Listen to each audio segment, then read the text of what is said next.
ഞാൻ ഈ പശ്ചിമ ബംഗാളിലെ MLA പോയതിനെ കുറിച്ച് ചോദിച്ചപ്പോൾ റഹീം പറഞ്ഞത് അദ്ദേഹത്തെ പാർട്ടിയിൽ നിന്ന് പുറത്താക്കിയെന്നാണ്. ഞങ്ങളും അങ്ങനെയാണ് ചെയ്യുന്നത്. വേറെ പാർട്ടിയിൽ പോയി ചേരുന്നവരെ ഞങ്ങൾ പുറത്താക്കാറുണ്ട്. അത് വലിയ കാര്യമൊന്നുമല്ല.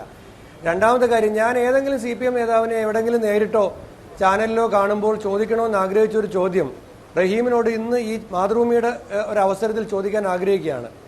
ഏതെങ്കിലും കോൺഗ്രസ് നേതാവ് BJPയിലേക്ക് പോയാൽ ആദ്യം അറിയുന്നത് ഏതെങ്കിലും സഖാവിൻ്റെ ഫേസ്ബുക്ക് പോസ്റ്റിൽ കൂടിയാണ്.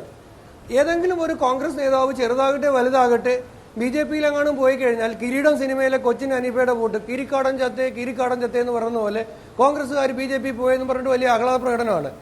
നിങ്ങൾക്ക് എന്താ ഈ ആഹ്ലാദം? എത്രയോ BJP നേതാക്കന്മാർ ദിവസവും കോൺഗ്രസിലേക്ക് വരുന്നു. മഹാരാഷ്ട്രയിലെ BJPയിലെ സിറ്റിംഗ് MP നാനാ പത്തോള് കോൺഗ്രസിൽ വന്നു.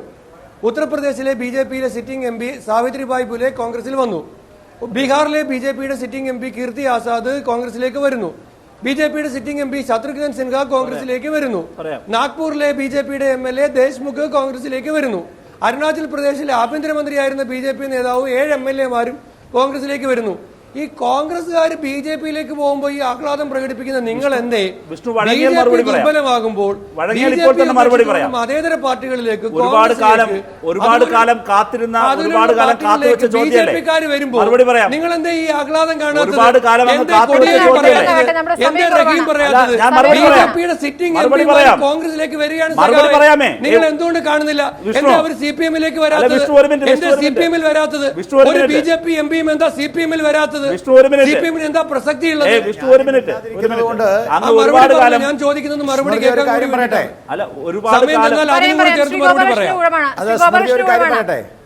താങ്കളുടെ ഊഴമാണ്. പറഞ്ഞോളൂ. അതെ, എനിക്ക് രണ്ടുപേരോടും പറയാനുള്ളത്, നിങ്ങൾ രണ്ടുപേരും മലർപ്പൊടിക്കാരൻ്റെ സ്വപ്നം കണ്ടിട്ട് കാര്യമില്ല. നരേന്ദ്രമോദി തന്നെയാണ് അധികാരത്തിൽ വരുന്നത്. എനിക്കൊരേ ഒരു ചോദ്യമാണ് റഹീമിനോട് ചോദിക്കാനുള്ളത്. പൊന്നാനിയിൽ നിങ്ങൾ പൊന്നാനിയിൽ നിങ്ങൾ രാഹുലിന് വേണ്ടി വോട്ട് പിടിക്കുന്നു, വയനാട്ടിൽ നിങ്ങൾ രാഹുലിനെ എതിർക്കാൻ ശ്രമിക്കുന്നു, കന്യാകുമാരിയിൽ രാഹുലിൻ്റെ കൂടെ നിന്ന് പ്രധാനമന്ത്രിയെ പ്രഖ്യാപിക്കുന്നു, അവിടെ ഡൽഹിയിൽ സോണിയാഗാന്ധിയുടെ സാരിയുടെ തുമ്പിൽ നടക്കുന്നു.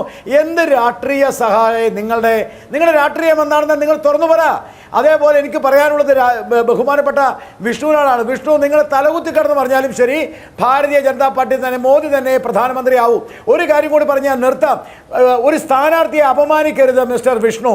നിങ്ങൾ ജനിക്കുന്നതിന് മുമ്പ് സാബു രാഷ്ട്രീയത്തിലുണ്ട്. 2004-ൽ, 2009-ൽ, 2014-ൽ, 2016-ൽ അയാൾ സ്ഥാനാർത്ഥിയായി മത്സരിച്ച ആളാണ് സാബു. ആ സാബുവിനെ നിങ്ങൾ മീശ വെക്കുന്നതിന് മുമ്പ് ഇന്ന് ഈ കേരള രാഷ്ട്രീയത്തിൽ മത്സരിച്ച ആളാണ് സാബു. ആ സാബുവിനെ നിങ്ങൾ അപമാനിച്ചത് മോശമാണ്.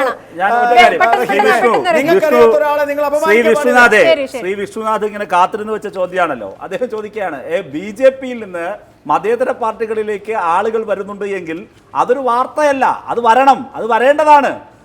കോൺഗ്രസിൽ പ്രവർത്തിക്കുന്നവരോ CPIMൽ പ്രവർത്തിക്കുന്നവരോ നിങ്ങൾ BJPയിലേക്ക് പോകേണ്ടി വരുന്നു എന്നുള്ളതാണ് പ്രശ്നം. അവിടെയാണ് വാർത്ത, അത് തന്നെയാണ് ന്യൂസ് വാല്യൂ. രണ്ട് കേൾക്ക് നിങ്ങൾ എന്തിനാ പ്രതിരോധിക്കുന്നത്? നിങ്ങൾ എന്തുകൊണ്ടാണ് ദുർബലമായി പ്രതിരോധിക്കേണ്ടി വരുന്നത്? നിങ്ങളുടെ മുഖ്യമന്ത്രിമാർ പോയതിനെ കുറിച്ചാണ്, നിങ്ങളുടെ PCC അധ്യക്ഷന്മാർ പോയതിനെ കുറിച്ചാണ്, നിങ്ങളുടെ പ്രധാനപ്പെട്ട നേതൃനിരയിൽ പ്രവർത്തിച്ചവർ AICCയുടെ വക്താവ് പോയതിനെ കുറിച്ചാണ്. ഇതല്ല മറുപടി. എന്തുകൊണ്ട് പോകുന്നു എന്ന് അന്വേഷിക്കുകയാണ് വേണ്ടത്.